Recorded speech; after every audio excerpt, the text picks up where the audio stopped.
Okay, this is David Quinn. It's February 23rd, 2019, almost 4 o'clock.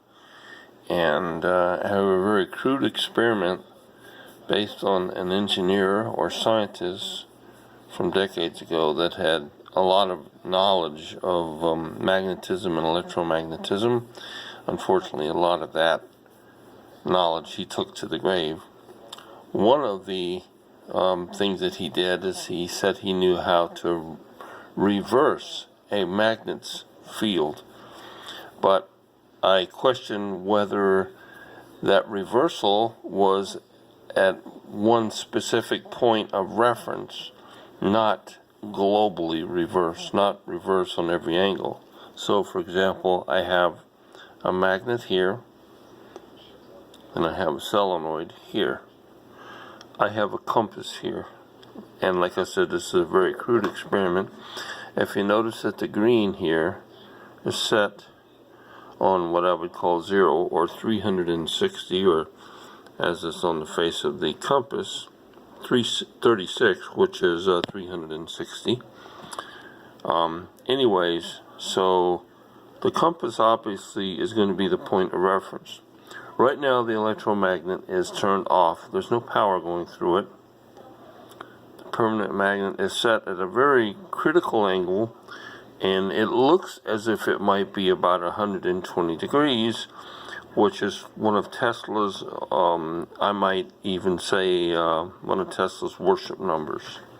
But anyways, so right now the power supply is turned off. There's no power going through the electromagnet, the solenoid here. I am going to now turn the power supply on. Let's make it 28.0 volts, just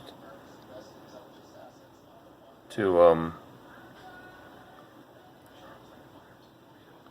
okay, I just wanted to be precise. It's 28.0 volts, drawing 0.18 amps, which is a pretty small amount of current, a few watts.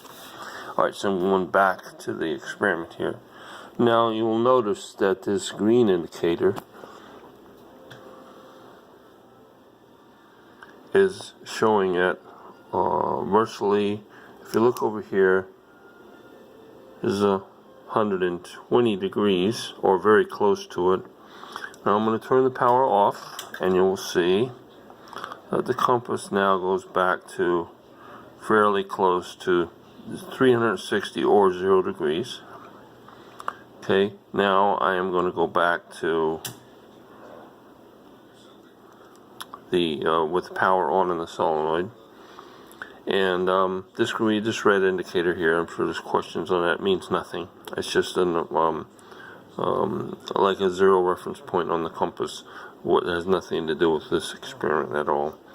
But I do think it's interesting that this is around 120 degrees. The angle of this magnet, this permanent magnet, to the solenoid, and the compass is, the green indicator is very close to 120 degrees, or 12. I believe that Tesla left a lot of breadcrumbs.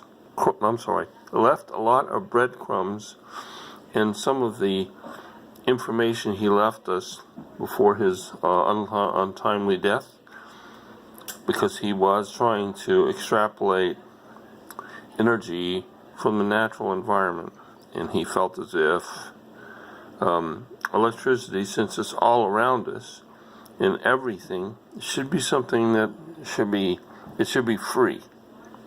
Of course, it's not going to make a lot of people happy, but I thought this was an interesting experiment.